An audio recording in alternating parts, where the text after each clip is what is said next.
Bueno, primero agradecerle a los amigos y a las amigas presentes de los Quiriquinchos, de BBU, a mi amigo de Firmat que me acompañó. Esta, podríamos decir, caravana del federalismo que vengo haciendo no desde ahora, sino desde hace algunos años. Primero fue un libro sobre Estanislao López, después publiqué otro libro sobre escritores santafesinos, en el marco de la República Argentina, se llama De Santa Fe y otros albardones, y entendía que había que darle un remate, por lo menos, a esta trilogía con un texto que hablara de una historia bastante desconocida, que es la implicancia de Santa Fe en particular en el mundo del litoral.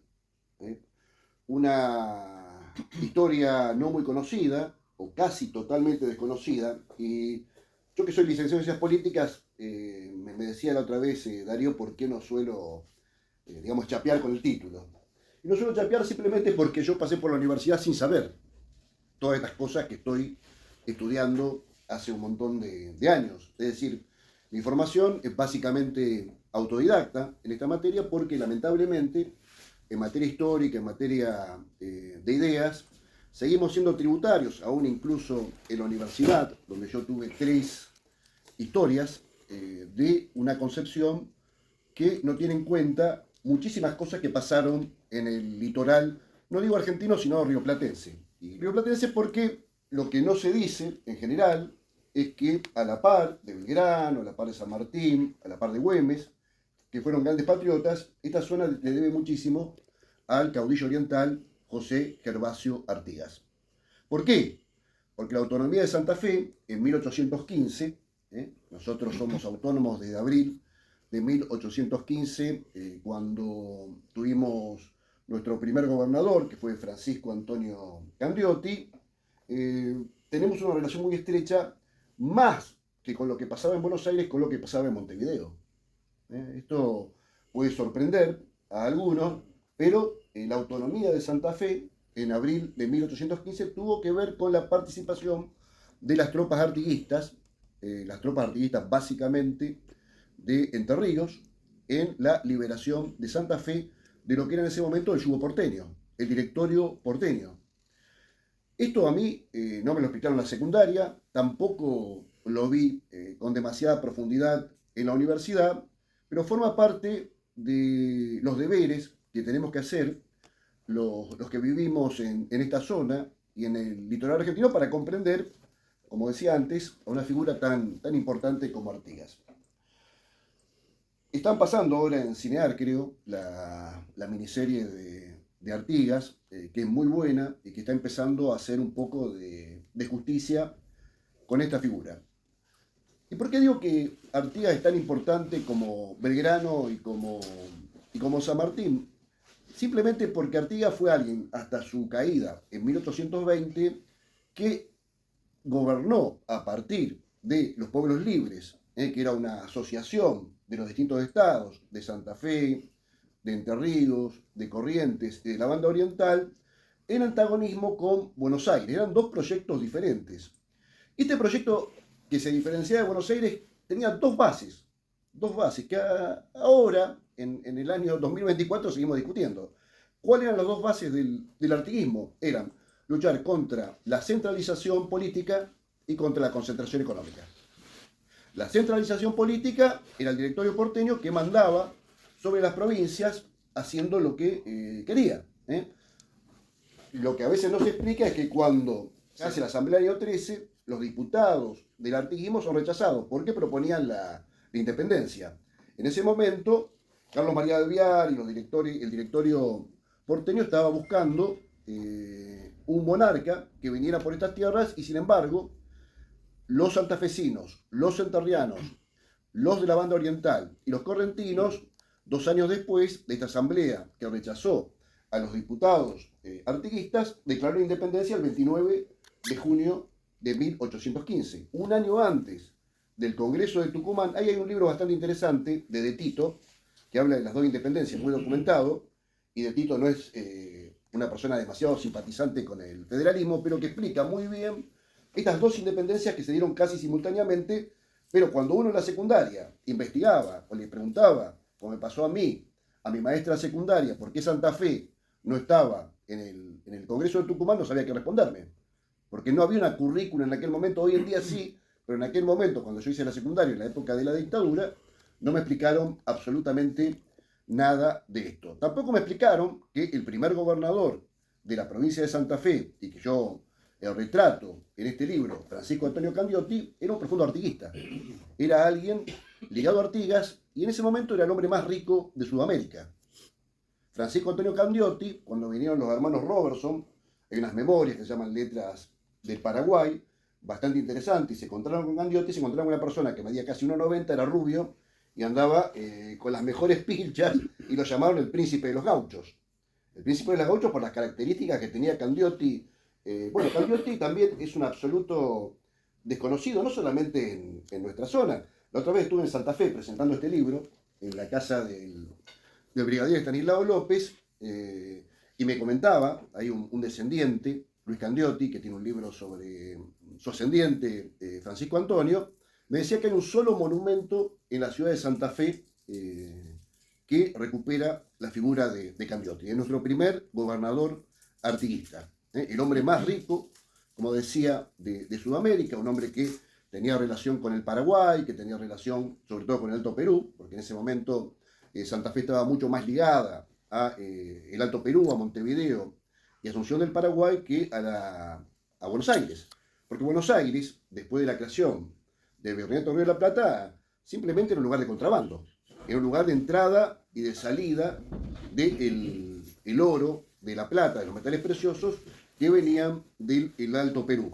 Bueno, Candioti, este personaje tan fascinante, que fue, como digo, retratado por estos dos ingleses, los hermanos Robertson, que decían que eran comerciantes, pero seguramente como era un uso de la época, y como casi son todos los ingleses, eran dos espías, ¿no? Pero sin embargo, retratan esta figura enorme en forma insuperable. Otro personaje también muy fascinante, el otro día la Junta de Historia de Rufino me levantó una semblanza que yo hice sobre el padre Amenábar, José Amenábar, que tiene un pueblo a 60 kilómetros de Firmat y muy cerca también de esta querida localidad, y sin embargo nadie sabe la importancia que tuvo Amenábar, tanto es así que Amenábar fue varias veces gobernador de la provincia de Santa Fe, fue el hombre de Santa Fe en aquella asamblea del año 13 que yo decía que fracasó, y que además fundó en la provincia de Santa Fe el primer instituto terciario,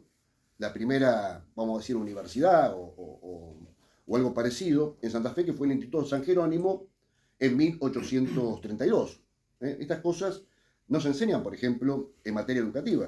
Yo he hablado con licenciadas en ciencia de la educación o gente que conoce estos temas, y sin embargo pocos saben porque no están en la currícula. Como las currículas a veces se elaboran en otros lugares que son ajenos a nuestra propia realidad, estas cosas no aparecen, ¿no? Como tampoco no aparece que el último acto gubernativo de Estanislao López, que en general está visto como un caudillo, como alguien que peleaba, como alguien que era casi un salvaje, fue la creación de una escuela para señoritas. El 1 de mayo de 1838, a 45 días de morir, ya muy enfermo, Estanislao López, que tenía 3 hijas mujeres, crea una escuela porque él pensaba que las chicas de Santa Fe debían tener los mismos derechos que los varones de la provincia. Por esto, Adriana Puigros, que es una especialista, algunos deben conocer en materia educativa, pone a López a la altura en materia educativa de Simón Bolívar, lo pone a la altura de Artigas, que también tenía una gran preocupación. Otra figura que también trabajo en mi libro y que también es bastante desconocida es Pancho Ramírez, Francisco Ramírez. En general, algunos conocen, que le cortaron la cabeza, que estuvo en Santa Fe, bueno, no quiero entrar en esos detalles, pero Ramírez, por ejemplo, cuando hizo la República de Entre Ríos, una de las bases de su ideología fue el darle importancia a la escuela primaria. O sea, estamos hablando de 1820. Hace 2 siglos había un hombre en el litoral que pensaba que la educación primaria era fundamental para que los jóvenes entrerrianos de aquel momento se pudieran emancipar. Sin embargo, o por ejemplo, otra figura que trabajo en mi libro es su pareja, la Delfina, también bastante conocida como la pareja de. Sin embargo, no se dice que la Delfina fue una luchadora del federalismo argentino, una persona que creía en el federalismo. En estos dos principios que estoy hablando, que son la base del federalismo, que es la oposición al centralismo político de Buenos Aires y al centralismo económico, que era ni más ni menos que el manejo de la aduana y del puerto de Buenos Aires, que Buenos Aires no quería distribuir entre los demás estados en ese momento, porque las provincias se comportaban como estados en particular, no quería repartir esa renta, ese dinero que entraba por la importación y la exportación de productos entre todos los rioplatenses, porque la República Argentina como tal, más allá de la Confederación, nace en 1853 con la Constitución. Y estos temas, que me recuerdan una frase de un filósofo italiano, también historiador, Benedetto Croce, que decía: toda historia es historia contemporánea. Cuando vamos a la historia y vemos los problemas que tenían esos federalistas discutiendo con los porteños en particular sobre cómo administrar la cosa pública, hoy están estos problemas también. Cuando hablamos de las retenciones, cuando hablamos de los caminos que no se hacen, cuando hablamos de las escuelas que no tenemos. Por ejemplo, las provincias del sur cobran regalías por el petróleo.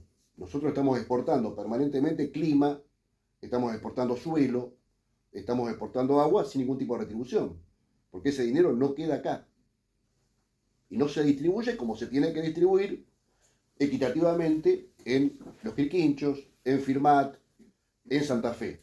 Y ese es uno de los problemas más terribles que tenemos todavía hoy. Un impuesto indirecto, como es el tema de las retenciones, queda básicamente en Buenos Aires, y más allá de la discusión sobre su distribución, indudablemente tenemos que tener una discusión profunda sobre qué nos está pasando cuando exportamos agua, exportamos clima, exportamos nuestros nutrientes, el fósforo, el nitrógeno, sin ningún tipo de retribución. Y lo mismo pasa con el Fondo de Incentivo Docente, que por un manotazo nos sacan eso y es una de las causas de los problemas que tenemos con respecto a la educación, el tema del transporte, absolutamente subsidiado en el AMBA. Podemos discutir cuánto más, cuánto menos, pero los provincianos tenemos que pagar mucho más que ciudadanos, por ejemplo, de la Recoleta. No hablemos de algunos lugares de la provincia de Buenos Aires, pero un porteño de Recoleta o de la parte norte de Buenos Aires paga nada, absolutamente nada, por el tren, por los colectivos, mientras nosotros en el interior tenemos que pagar unas cifras realmente enormes. Yo desde Firmat pagaba 3.100 pesos, se fue a 7.500 pesos el boleto, más del doble, a Rosario, de Firmat a Rosario, perdón. Este tipo de cosas son problemas que vienen de la historia misma, de lo profundo de nuestra historia, ¿no? Por eso Artigas decía los malos aires, no decía Buenos Aires, porque tenía ese tipo de inconveniente. Artigas sabe cuándo se suicida con respecto a los porteños, cuando hace la reforma agraria, propone la reforma agraria en 1815, que era darle a indios, a negros, a todos los pobres, un pedazo de tierra para producir. Ahí no solamente los porteños, sino también la oligarquía montevideana le bajó el pulgar. Artigas, que también era proteccionista en materia económica, como decía, mandó diputados a la Asamblea de Río 13 y después hizo una federación que él llamaba de pueblos libres para intentar pensar una realidad totalmente distinta para Río de la Plata.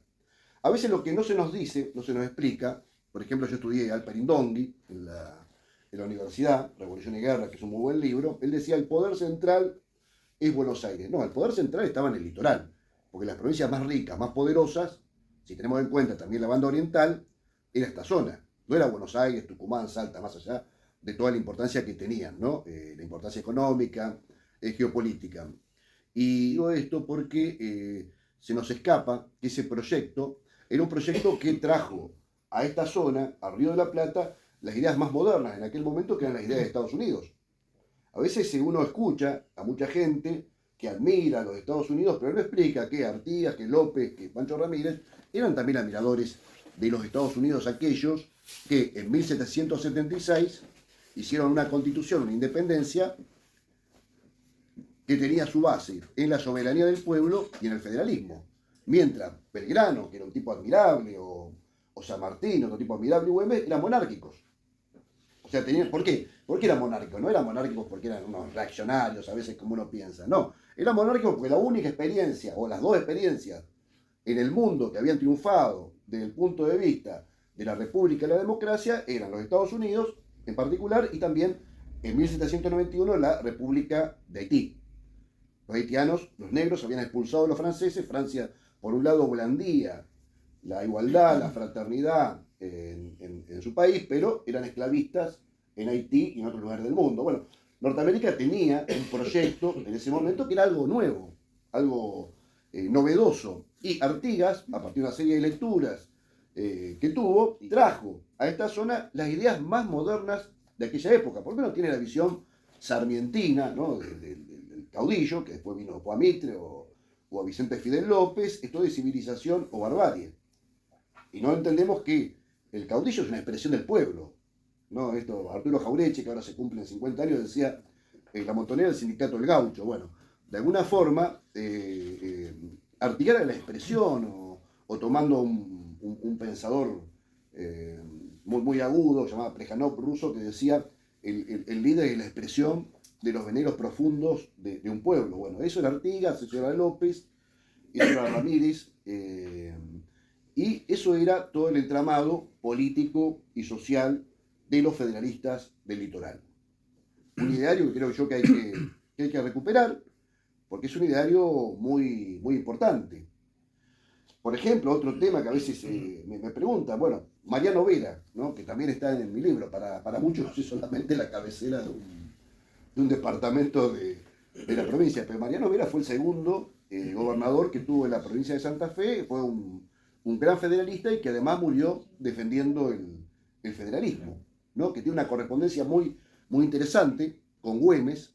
Hoy justo un miembro del Instituto de Güemes en Salta hicimos un intercambio sobre el tema de López, un apoyo que le daba López a San Martín, y bueno, había una relación entre Güemes. López, por ejemplo, también aprendió de Güemes la guerra gaucha.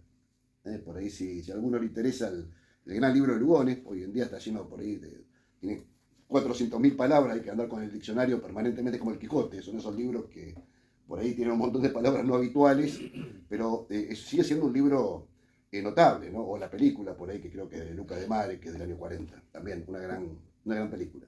Y con esto que voy armando un poco así, voy salto de un lado al otro para ir entendiendo cómo este país se fue armando en sentido contrario a las necesidades de las provincias. El mismo Rosas, en general, cuando digo epítome, resumen del federalismo, fue realmente un falso federal, o fue un federalismo sui generis. ¿Por qué? Porque Rosas no quiso repartir para todos los rioplatenses o la confederación en aquel momento la aduana de Buenos Aires y el puerto.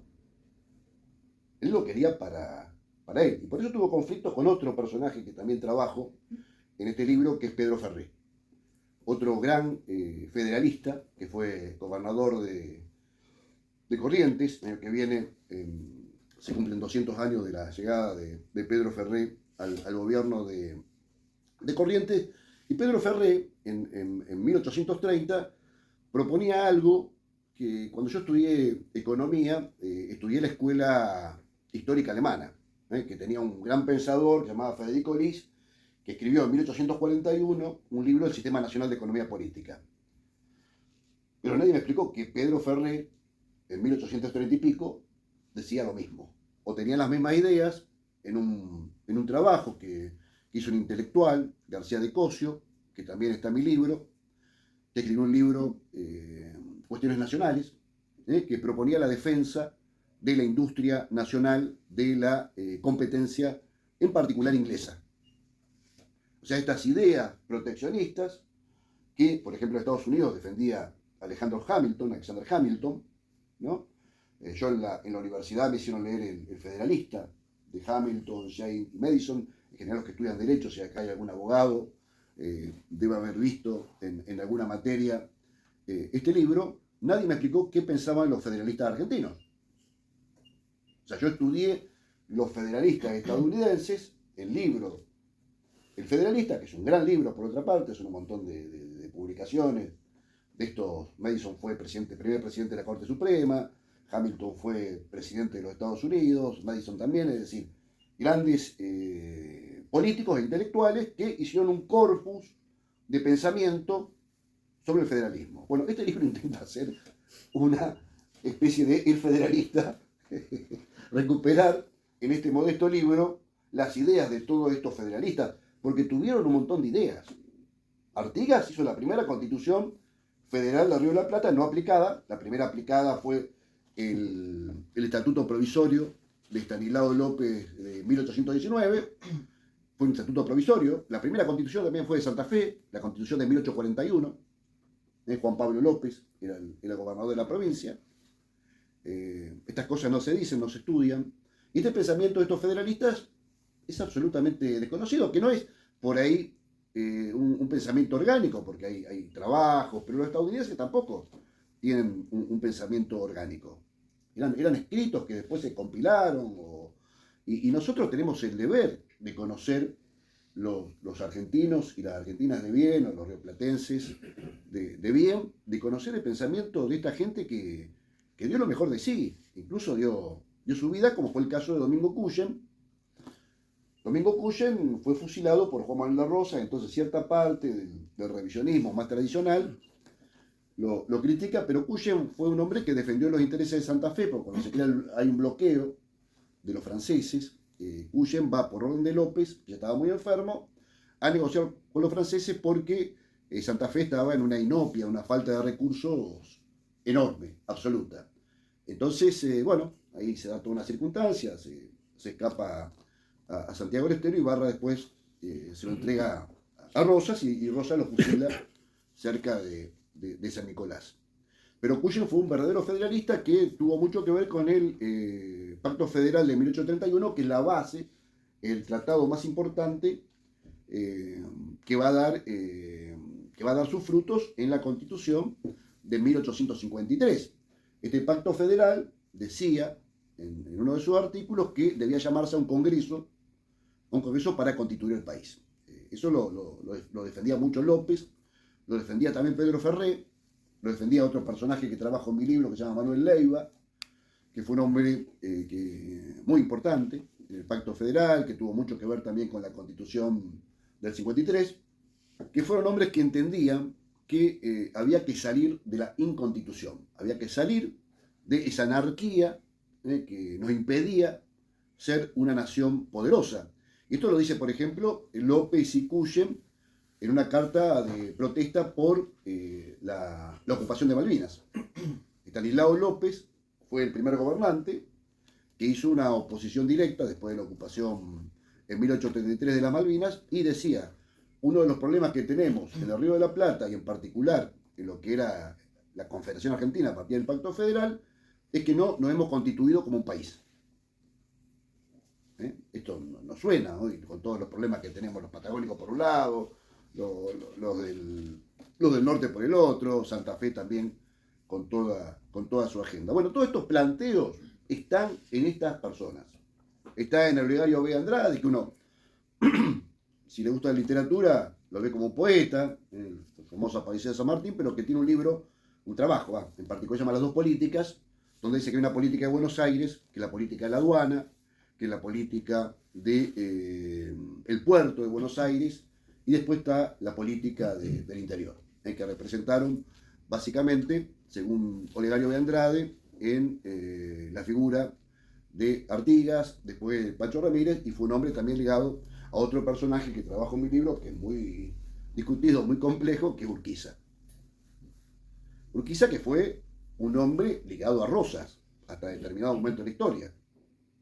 Y después un momento, cuando vio que Rosas no movía el amperímetro para constituir el país, se puso al frente de la tarea de discutir el poder de Rosas. Esto es discutible, por supuesto, yo no quiero cerrar el debate, pero creo que Urquiza, de alguna forma, ya después de la traición de Pavón, ¿no? de lo que hizo en Pavón, que fue una traición al federalismo, representa cierta aspiración. Por eso José Hernández, que también está retratado en este libro, Chacho Peñalosa o Felipe Varela, entendieron que Urquiza podía ser una posibilidad nacional, una posibilidad de cambio.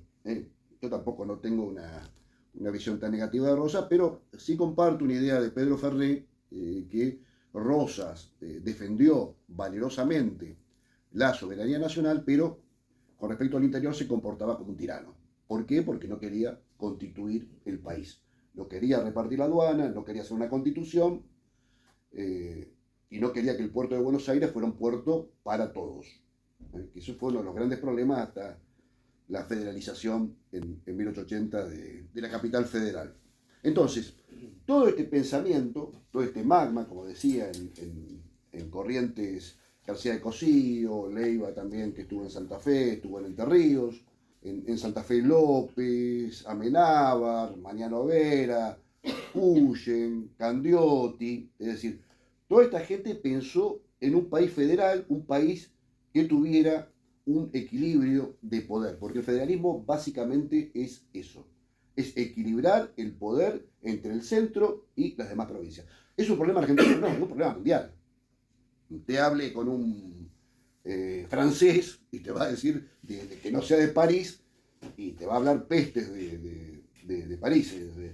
Por ahí otros países tienen una mayor distribución del poder, pero en la Argentina, y esto no quiero caer tampoco en un antiporteñismo tonto, porque Buenos Aires ha sido, es y será indudablemente la ciudad más importante, y la provincia quizás también más importante de la República Argentina, pero tenemos que buscar un equilibrio. No puede ser que todo se decida, absolutamente todo. No hablemos del tema cultural, que es otro ítem terrible, de que un concejal, porque son concejales los que están en Buenos Aires, porque no es una provincia, tenga más voz y voto cuando habla que un gobernador, que un senador del interior, o alguien del interior. Es realmente una cosa bastante escandalosa. No hablemos del tema cultural, donde se dice la Feria del Libro, la única de Buenos Aires, está bien, es la más importante. Pero en las provincias se hace Rosario, se hace Córdoba. Es decir, tenemos que empezar a propender en materia económica, en materia política, a una cierta igualdad o equilibrio. Pero además tenemos que empezar a recuperar estas historias fantásticas que tenemos nosotros. Es realmente muy lamentable que, por ejemplo, un joven no conozca quién fue Lina Beck Bernat, que fue una suiza, ¿no?, que fundó con su marido San Carlos, una feminista Van Lalette, una feminista que tiene libros feministas en Europa, y que tiene un libro acá que se llama 5 años en la Confederación Argentina, donde habla muy bien del sistema político, económico y social que era la Confederación en ese momento, y que también resalta en este libro la figura de Estanislao López. Sin embargo, esta mujer también es una absoluta desconocida. A mí me pasó algo bastante increíble cuando presenté el libro de López en Tostado. En Tostado hay una localidad que se llama Gregoria Pérez de Denis, ¿no?, el departamento 9 de julio. Sin embargo, cuando estuve en Tostado, hablando, presentando el libro en la biblioteca de Tostado, digo, bueno, acá tienen un pueblo cerca que recuerda una figura importantísima de la historia argentina, porque cuando pasó Belgrano para ir a Paraguay, Gregoria Pérez de Denis le hizo un ofrecimiento de todos los bienes que tenía para ayudarlo en la campaña libertadora, ¿no? Y la gran mayoría de la gente no sabía que se llamaba Gregoria Pérez de Denis, le decían el nochero, que el nochero lo llamaban. O sea, una localidad que tenía muy cerca, no sabía que se llamaba Gregoria Pérez de Denis, mucho menos quién era. ¿Quién era? Realmente es una aberración. Es una aberración porque recuperamos por ahí tantas figuras que no tienen que ver con nuestro acervo histórico, y estas figuras tan importantes las desconocemos totalmente. A mí también, por ejemplo, en la secundaria, en la universidad, me dijeron que el primer presidente de la República Argentina era Bartolomé Mitre, o había sido Rivadavia, peor todavía, pero mentira. Mentira, el primer presidente que tuvo la Argentina unificada fue Santiago Derqui, que fue además presidente de la Confederación, con la capital en Paraná. Después de la reforma de 1860 se unificaron Buenos Aires. Bueno, estuvo el tema de Pavón, pero después de la segunda batalla de Cepeda hubo una unificación y Santiago de Arqui es el primer presidente también otro personaje que olvidado totalmente. De Arqui murió en Uruguay, su familia no tenía dinero para enterrarlo. Así le pagamos a veces a aquellos que dieron todo o casi todo por nosotros. Y después otra figura bastante fascinante, hoy en día que hablamos tanto de la educación y hacemos tan poco, que se habla tanto de que hay que educar, se llamó Osvaldo Mañasco. Osvaldo Mañasco fue un político enterriano que fue el segundo ministro de Educación de la segunda presidencia de Roca, que proponía una educación técnica en ese momento porque uno de los grandes problemas que tenían nuestros ancestros inmigrantes que no tenían hábitos de trabajo o no sabían, algunos sí venían con algún tipo de oficio en su país de origen, pero otros no. Entonces él buscó en ese momento una educación técnica para todos los argentinos, rompiendo un poco con toda la educación normalista que daba la ley 1420, que fue un gran salto adelante, pero que no tenía en cuenta las necesidades del mercado. Bueno, Mañasco, que fue un político brillante, además fue el primer político argentino que denunció, hoy que veía el tema de los ferrocarriles, que denunció todo el carácter antifederal de los ferrocarriles ingleses. Los ferrocarriles ingleses ponían tarifas prohibitivas para la producción de las provincias. Bueno, Mañasco fue en 1891 el primero que puso en duda este problema de los ferrocarriles. Y fue además un gran educador. Entonces, todo este corpus que yo he ido narrando, que está en libros de historia, que está en la memoria colectiva, que está en la defensa de los mejores intereses de nuestro querido país, hay que recuperarlo. Hay que recuperar la figura de Estanislao López. El otro día me decían en el Rosario, bueno, a López no lo queremos al Rosario porque era santafesino. Bueno, estamos todavía en esas pavadas, en esas cosas absurdas. Estanislao Ceballos y la sacaron, y ahora hay una calle periférica. López, además, que les digo, entre otras cosas grandes, que otra vez le decía justo al gobernador, a Puyaro, para que tome conciencia de las cosas, que se hizo parte está manejando la región centro, y él no sabía, por ejemplo, que en un momento no fue santafesina. Eso no lo sabe casi nadie. Bueno, después de la caída de José María Paz, que era en ese momento el líder de la Liga del Interior y el hombre fuerte de Córdoba, Córdoba fue durante un periodo un protectorado de Santa Fe. López, además de vencer a Buenos Aires en todas las batallas, y por eso López no tener una calle en Buenos Aires, ustedes fíjense el libro de Felipe Piña, busquen si hay una calle Estanislao López, no la van a encontrar. ¿Por qué? Porque la oligarquía porteña, siempre Mitre, Vicente Fidel López, se acordaban de quién le hizo morder el polvo de la derrota, y Estanislao López le hizo morder el polvo de la derrota. Pero además López fue un hombre muy, muy importante en toda esta región, que llegó a tener un protectorado sobre Córdoba, incluso después, sin entrar en una cuestión polémica, también impuso el nombre de los Reinafé como gobernantes de Córdoba.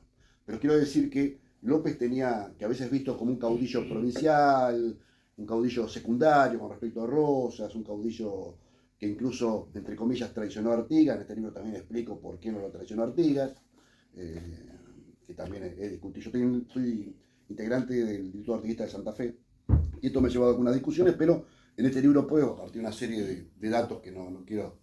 López no fue un enemigo de Artigas. El Tratado del Pilar, que firmó con Macho Ramírez, lo hizo por una cuestión de necesidad histórica, porque Artigas, que quería que el directorio porteño y las provincias del litoral le hagan la guerra a los portugueses, sabían que eso era imposible porque Buenos Aires casi no tenía fuerzas, el ejército del norte se había sublevado, acá en Arequito, otra fecha que nosotros tenemos que reivindicar en nuestra zona, que es no la sublevación, sino el levantamiento popular de Arequito, de Bustos, de Heredia y que también es un momento de paz, un hecho que es impresionante, es importantísimo para entender el federalismo argentino.